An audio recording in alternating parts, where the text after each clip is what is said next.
this morning. So my other half, he's a canny fella, this one. He's so good at being a news hound, looking at these, always pinging me news stories. You wouldn't believe this, you wouldn't get, look at this tweet, this is going, blah, blah, blah, blah, blah, blah, blah. And I was there putting my slap on, listening to the radio, which is when it was sort of via the radio that I first heard about the Sun's front page. Balloonacy, about the fact that people in a deportation centre are getting lessons into how to make balloon animals, hair braiding, paint activity classes, flower arranging, gym memberships. 2/3 of them are come straight from prison. We're sending them home because they're monsters. And when I said to him, oh, you would not, but he said, fact check that. You better fact check that before you go on. And I said, no, mate, it's front page of the Sun. No, they've even talked about it on the BBC. And he's like, that can't be it. I was like, seriously, look it up. Look it up. And it's got to the stage now that the sort of headlines that are being unearthed on a daily basis are so absurd. They are so beyond the pale when it comes how to run a country, or even just rational thinking, that I don't even know whether I'm dreaming this. I don't know whether I'm sort of stuck in some sort of delirium tremens ever since my university years, that I had one too many WKD-40s, whatever they're called, and ever since then I've been in some sort of drink stupor. Because it doesn't make sense to me anymore how there are people who somehow have managed to reach the adult world and hold positions of responsibility, who would sit in a meeting room and say, yeah, do you know what we need for these violent foreign criminals that we're deporting? Someone to teach them how to make balloon sculptures. How did this happen?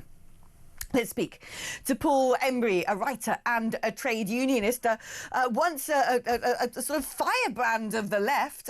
Paul, what is going on? How have we reached the stage that this is even happening? That there's somebody with the mental makeup, that there's not even a moment of reflection at how insane this is? Well, good morning, Alex. It's a bizarre story, isn't it? I mean, look, I'm in favour of treating migrants humanely. I don't think we should see migrants starving on the streets. I think we should, give them shelter and treat them as human beings. I even think there's a case for giving them, while they're in an immigration removal centre, maybe even educational resources, read books, expand their knowledge and so on. And I have to say, by the way, I think sometimes the stories about what migrants receive in terms of benefits are quite often exaggerated. But I mean, what's going on here is clearly total nonsense. I mean, balloon craft and flower arranging and cake decorating and things like that. I mean, aside from anything else, the optics are terrible, because it just simply winds people up. We've got a nation in which millions of people are already resentful and angry at a broken immigration and asylum system.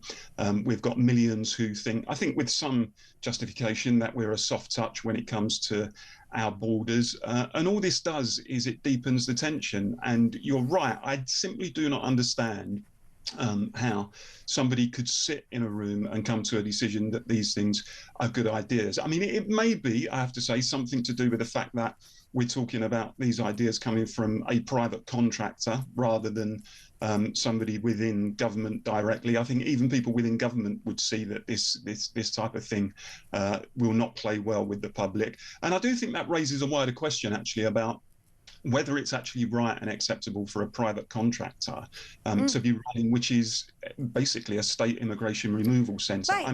I'm not in favour of that. On this, I think their contract should be removed. I think they should be told, sorry, you're taking the mick out of us. by making us pay for this stuff. You're not fit for purpose. You can't run a detention centre, a removal centre. 2/3 of these people, Paul, have come straight from prison. And we all know, don't we, these days, the threshold of actually being put in clink, unless you're Lucy Connolly, is you have to have done something pretty dreadful to even end up in court and end up with a custodial sentence. So 2/3 of these people in this removal centre aren't exactly nice, cuddly creatures. The fact that there's someone sitting there going, they need to learn how to flower arrange, braid hair, have paint therapy or whatever. It kind of, if we've got to the stage now, it reminds me of the story of that woman who had a pet chimp which turned around and ripped off her face. What do we think? What do we think is who? I just don't get it. Why do we have this sort of strange suicidal empathy for people who, quite frankly, to me, if you've come from prison and you're being deported, you're probably not a good person? I think because, frankly, I think a lot of people within the upper echelons of our society, whether it's within politics and government, whether it's within our corporations, whether it's within business, entertainment, advertising, whatever, are members of what we now know as the Be Kind Brigade, because they think that it kind of wins them some kind of social kudos. It wins them brownie points amongst their peers. And if they were to ever take a hard line and to reflect the views that millions of ordinary people feel, I think that they would think that that would make them look a bit uncouth in front of their peers, and wouldn't win them the plaudits that they often seek. But what that does is just creates a chasm between the people who run our political institutions and our corporations, and ordinary people on the streets. And somebody somewhere made this decision, and quite rightly, it's come back to bite them, because I think you're right. There are many, many bad people in these places. And whilst, as I said at the top of the chat, we should treat people humanely, we shouldn't treat them as animals. We should treat human beings, even prisoners and detainees, humanely. Going to these extremes, I think, is clearly unsustainable, and people and someone needs to be held accountable for it, frankly. But there's nothing in my mind inhumane about setting up an actual sort of canvas-based refugee camp. That has been the international standard, and frankly still is, for decades and decades and decades now, in far worse climates than we've got. We've got pretty clement weather in the UK. We don't often have very sub-zero winters. We don't have scorching hot summers, however much that, the climate obsessives like to tell us we do. And if you look at refugee camps in places like Syria, people are in tents. That's the way it's always been done. I mean, if the British Army were able to all live in tents in Camp Basra, when we had the Iraq War, why on earth are these people coming over in dinghies who probably come from, frankly, throughout their whole lives, accommodation which resembles something rather makeshift and sort of scrambled together? I've lived in the developing world. I've seen how a great number of these people live and what they are, frankly, perfectly used to. A lot of these people probably don't have electricity necessarily in their homes, and DVD players and PlayStations, or even know what the word yoga means, let alone balloon crafting lessons. These are hardy men. They can perfectly, easily, comfortably survive in what is the traditional format and prototype for a refugee camp. They don't need to be in a blimmin' hotel. They can literally be in a very well put together army tent in a military security zone, where they have running water and a flushing toilet, where they have medicine at their disposal should they need it. That is perfectly okay, in my opinion. Well, I often think of I think they were called the Nightingale hospitals, which were set up in record quick time during the COVID pandemic. And they look to me to be quite civilised, and quite a reasonable level of accommodation. I think the danger is, though, Ali, I don't want to see people in tents, to be honest. I think if we've got the capacity... But why not? Why? Because, if you're a genuine asylum seeker, and a tent is going to be a delight to you. It was a delight to many people escaping Nazis in Europe. I think if you simply don't have any capacity at all to be able to look after people under a proper roof, then of course you may end up in a situation where people are living in tents. I don't necessarily think that that should be the first resort. I think that as a humane and civilized country, if we've got the capacity to house people in reasonable accommodation, we should do that. But let me just be very, very clear. But the thing is, though, it's an upgrade for these people. This is why it's a draw factor. It's not just sort of civilised and nice. Where in the countries where these people are coming from, the sort of thing we might offer, I'm not saying we put them in bin-bag bivouacs like they have in the sand dunes of Calais. What I'm saying is a very well organised and well-resourced and secure site. But frankly speaking, even that would be an upgrade on what they've come from.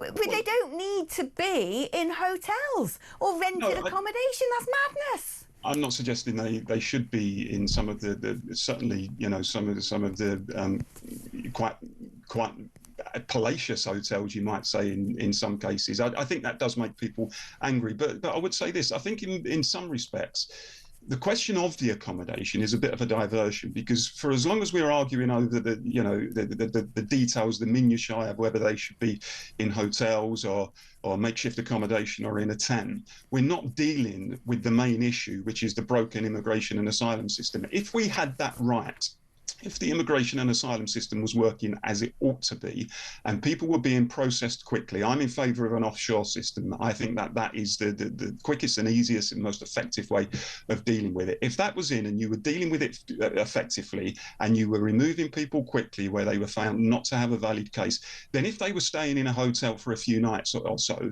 or a few weeks even, I don't think most people would have an issue with that particularly. It's become an issue. The whole issue of accommodation has become an issue because the immigration and asylum system itself is broken. And because it is taking so long for people's claims to be processed, and then they appeal, and then they remain in the country for 2, 3, 4 years or whatever while the appeal is being heard. That needs to be the focus. In some respects, the accommodation is a diversion. We need to get back to asking why the system is broken and how we most quickly. Do you know, I was just wondering something then. I was reading the papers this morning, and it said that after the hottest summer on record, we're now going to potentially have flooding because a whole load of precipitation is going to be dumped down on the southeast of England. Good luck to the gutters. And I thought to myself, right, say if where I'm from in Gloucester, it's almost like a sort of a sporting Gloucester to flood every 5 seconds. We're very used to it. If it so happens that, once again, Tewkesbury disappears under the sort of converged forces of the River Severn and the River Avon, and these people all have to evacuate their homes, are they going to be put in sleeping bags on leisure centre floors, or are they going to be given boutique hotels? Because I bet you what, if parts of Britain flood and Brits have to leave their houses, I bet they're not given hotel accommodation, which buys in very much to the position currently of the Home Office, which is what they're saying to the Court of Appeal, which is essentially the need to meet the human rights of asylum seekers by housing them in hotels outweighs safety concerns of local families. Because we're not treated like this by our own government. We've got loads of homeless people, our own people, with long-term drug issues, former veterans, people who've come from incredibly unstable backgrounds, who the state has let down catastrophically, who are sleeping in shop doorways during COVID when they were considered some sort of risk to public health by sleeping on the streets. They were put in hotels. Oh, no, they're not good enough for the hotels now. But if you're some terrorist who happens to have paid an illegal trafficker thousands of pounds to break into the country, don't you worry, you get a 4-poster bed, sunshine. Well, I don't think the vast majority of people would disagree with you actually on the substantive point, which is that for most ordinary citizens of this country, if they found themselves in those types of difficulties that you described, particularly some of our forces veterans and so on, we see people living on the streets, and we don't see people being put in hotels. So there is a clear discrepancy in the treatment. I read a story the other day from somebody who I think he said lost his passport at the airport or something like that, and had to go through the most rigorous and robust process to kind of demonstrate who he was, and was almost kind of treated like a criminal, whereas someone can rock up on our shores, mainly undocumented young men, as we know, and quite often don't have to go through the same kind of rigorous processes, and often stay in the system for several months or several years, and sometimes stay here for good, even though their claims may not be, I think, to the naked eye, to ordinary people, particularly valid. You touched on the Epping thing, and I think that's another thing in terms of the government's appeal that will just simply wind people up. Now, whatever the merits of the legal arguments, and none of us apart from those involved are sitting in the court and listening to all the evidence and looking at the legal factual background to it, but it's bad politics. And I just wonder if this is an example of a prime minister who has throughout his life been immersed in the legal world and sees most things through the prism of legalities and the legal merits, has just kind of looked at this and thought, oh, we've got a case here, we should fight it in the courts, without thinking what the optics are, without thinking what the politics are.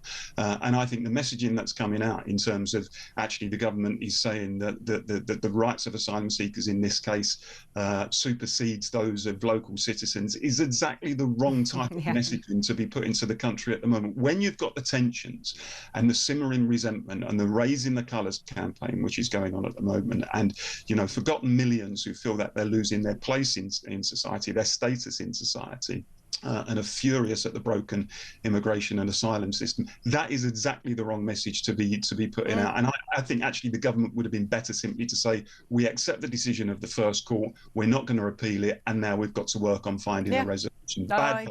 I agree wholly, Paul. Thank you ever so much for joining me. You're a fantastic man. It's great to have a voice of reason and someone to sometimes say, oh, Alex, you thought this through. That's always important. Challenge, Alex.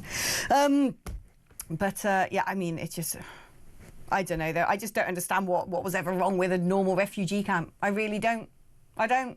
We seem to be by ourselves in the world on this one. They're not being given 4-star hotels in Greece. They're being given a mat on the floor.